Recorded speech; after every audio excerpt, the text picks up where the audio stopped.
Good morning, students. Let us continue with the first chapter.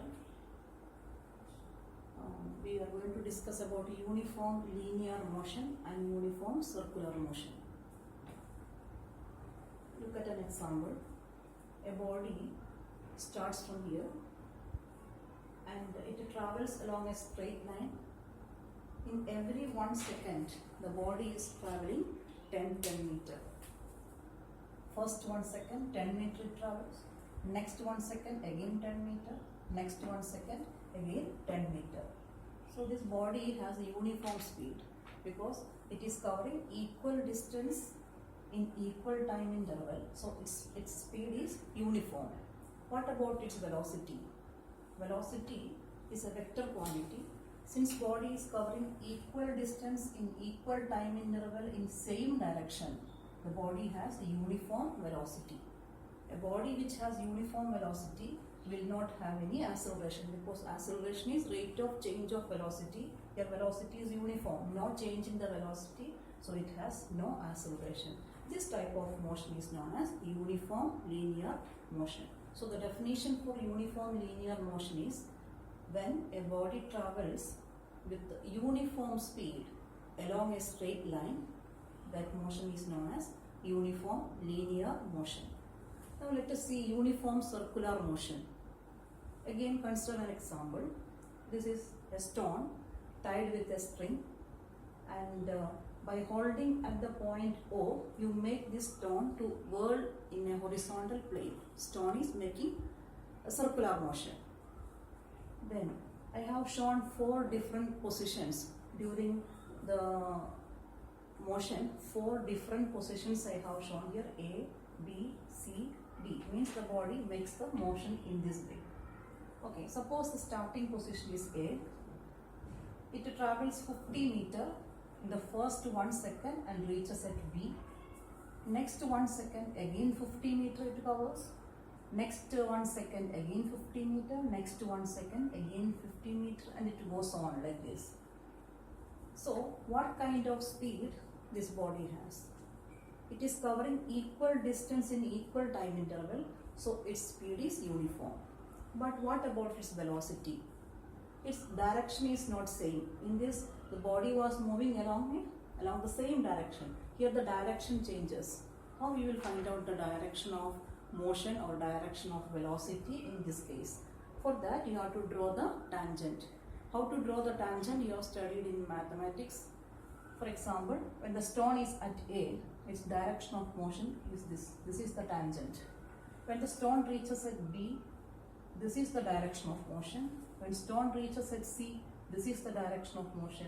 When the stone reaches here, this is the direction of motion. That means direction of this stone changes at every point while it moves along a circular path. Since direction changes, the velocity is variable. In this case, body was covering equal distance in equal time interval in same direction, so its velocity was uniform. Here, though the body is covering equal distance in equal time interval, since the direction changes, its velocity is variable. Whenever a body has variable velocity, it has acceleration. So this is an accelerated motion and it is called as uniform circular motion. When a body moves with uniform velocity, uniform speed along a circular path, that motion is known as uniform circular motion. And this acceleration, its direction is towards the center. When the body reaches at any point towards the center, the acceleration is. So direction of acceleration is also changing.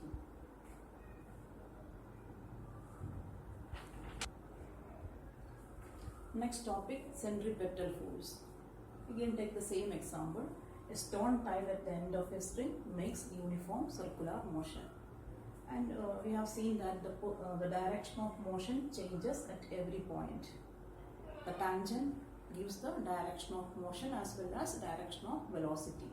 Then according to Newton's first law, a moving body moves along the same straight line unless acted upon by some external forces. It means that a moving body requires force for changing its direction. If it is so, from where this stone gets the force to change its direction. Without force, a moving body can't change its direction. So surely this stone is getting some force in order to change the direction. That particular force is called as centripetal force. And here in this example, tension on the string. In the beginning class I told about tension on a string. Tension on the string gives or it helps the stone to change its direction.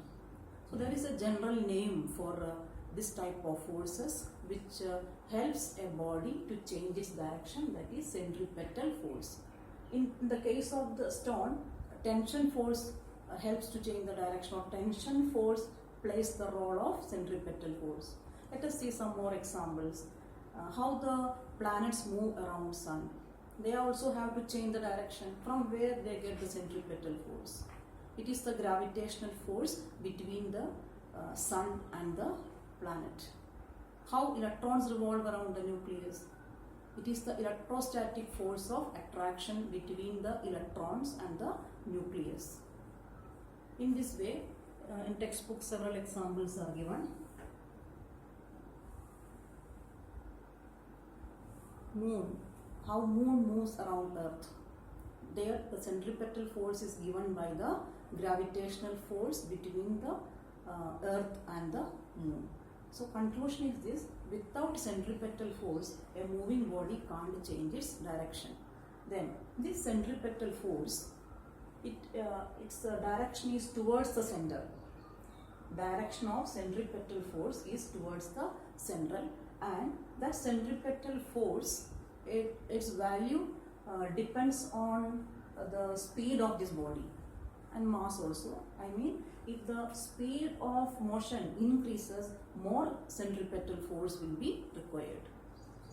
If a moving body, if a body moving along a circular path, if it is not getting the required centripetal force, it can't make a circular motion. Instead, it will go along a straight line.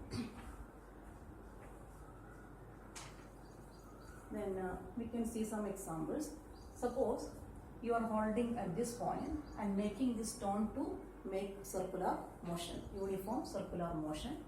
After several rotations, once when you reach at this point, when the stone reaches at this point, suppose you are cutting the thread,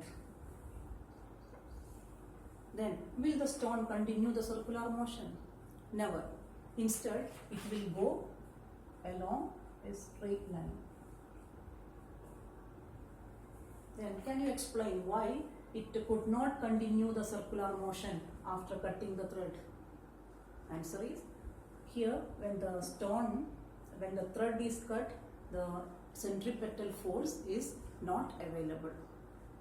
Due to the unavailability of centripetal force, the stone cannot continue the circular motion, then it will go along a straight line.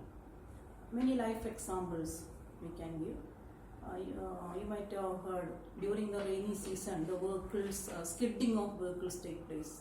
It slips, especially in the turning. Why? The friction between, when the vehicle takes a turn, especially in rainy season, when it takes a turn, the friction between the rod and tire is actually providing the centripetal force to turn. If it is rainy season, especially if it is a muddy road, the friction between the tire and the rod decreases. That low friction, or that friction which is very low, cannot provide the required centripetal force, then thereby the car or the vehicle cannot turn.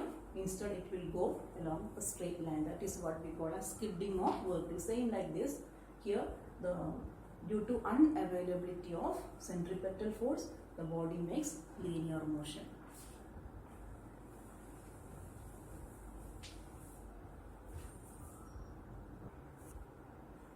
Now next topic, centrifugal force. Before giving the definition, you will listen one example. Here there is a table which can be rotated around the C. C is the center of the table, and this circular table can be rotated. And a man M is standing here in the midpoint of the table, and a coin is kept here.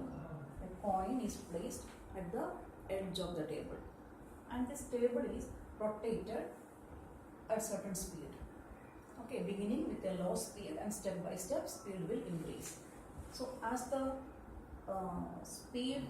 as this table gets rotated, along with the table, this coin also will go on moving in circular path together with the table. Then as the speed increases, when the speed goes beyond a limit, what happens is this coin will be thrown away along a straight line. Can you explain why? In the beginning, stone was making circular motion together with the table. Later it could not. It flies away along a straight direction. Its reason I have explained in the previous topic. The coin, how the coin was getting the centripetal force in the beginning stage, because of the friction between the coin and the table surface, it was able to make circular motion. That frictional force was playing the role of centripetal force. Then, when the speed of rotation increased, more and more centripetal force is required by the coin to make the circular motion. Once that centripetal force becomes unavailable because friction is not increasing, that friction between the table and the coin is not providing the sufficient centripetal force in order to make the circular motion, then the stone moves along a straight line, or stone makes the linear motion. Okay, but what this man feels when the coin flies away, he feels that the coin is moving away from him. Look at the distance from him, from the man to the coin is increasing. So this man feels that some force is pulling the coin away from the center. Okay, that force is a pseudo force, virtual force. It is not a real force. It is the force felt by this man since he is in a moving frame. Suppose the same scene is observed by a man outside who is standing on a rigid platform or standing outside. This man feels that the coin goes along a straight line. This man tells that since the coin is not getting the sufficient centripetal force, it went on a straight line. But this man feels that, the man on the moving frame feels that this coin is thrown away. Some force is pulling the coin away from the center. That force, which is a pseudo force or virtual force, virtual means it is not a real force, it is felt by this man. That force we call as a centrifugal force, and its direction is away from the center. Centripetal force acts towards the center of the circle. Centrifugal force acts away from the center of the circle. They are in opposite direction. Their magnitude is same, but direction is opposite. Then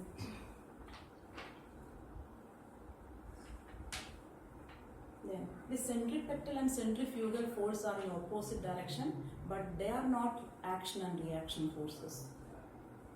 Centrifugal force is not a reaction force. I can give you one more example for centrifugal force. Look at, imagine this is a curved rod. It's a curved rod, and a car is moving along this curved path. And I have just shown the position of the driver, and on the dashboard of the car, a purse is kept. P is the purse kept on the dashboard of the car. This line represents the dashboard of the car, and here the position of the driver. Okay, and car is taking the turn. Okay, then look at, I have marked 4 different positions of the car. When the car was here, this is the position of the driver and the purse. When the car is at this position, here is the driver, here is the purse, here driver, purse, driver, purse. Look at the distance between the driver and the purse in all the 4 diagrams. Look at the gap here, here, here. You might have noticed that as the car takes the turn, the purse is moving towards the driver, sliding towards the driver. So this, what is the reason for it? This driver, who is in a moving frame, moving body, he feels that some force is pulling the purse away from the center. But actually what is happening is, this purse, between the purse and the dashboard, there is some frictional force. That frictional force gives the centripetal force for the purse to make the circular motion, means to move along a curved path. But the friction between the purse, when the car was moving along a straight line, the purse was remaining in its one position, because on a straight road no centripetal force is required. Centripetal force is required when there is a curve on the road in order to take the turn. So when the car was going along a straight path, okay, you imagine initially the car was, before this turn, car was in a straight path, straight road, and here was the driver, here was the purse. So when the in this straight road, centripetal force was not required. So due to the friction between the purse and the table, the purse was remaining on the dashboard. As the car started turning, in order to make a circular motion, centripetal force is required by the purse, and the friction between the purse and the dashboard is not sufficient to provide the required centripetal force. You know, in that case, body cannot turn, it will go along a straight line. Look at, if you join the different positions of the purse, you can see the purse is moving along a straight line, but the driver is moving along a curved path. Driver is getting the centripetal force, so he turns. The purse is not getting the required centripetal force, so the purse is making linear motion. So this person feels that some force is pulling the purse away from the center, and that force we call as centrifugal force. And suppose from the top of a nearby building, a man is observing this scene. Okay, what he will say about the motion of the purse? He will say the purse is moving along a straight line and driver is making circular motion. So this is the end of the chapter. Now first chapter is over. After watching this video, you can do the exercise questions as well as numericals of this chapter in your notebook. Okay, thank you.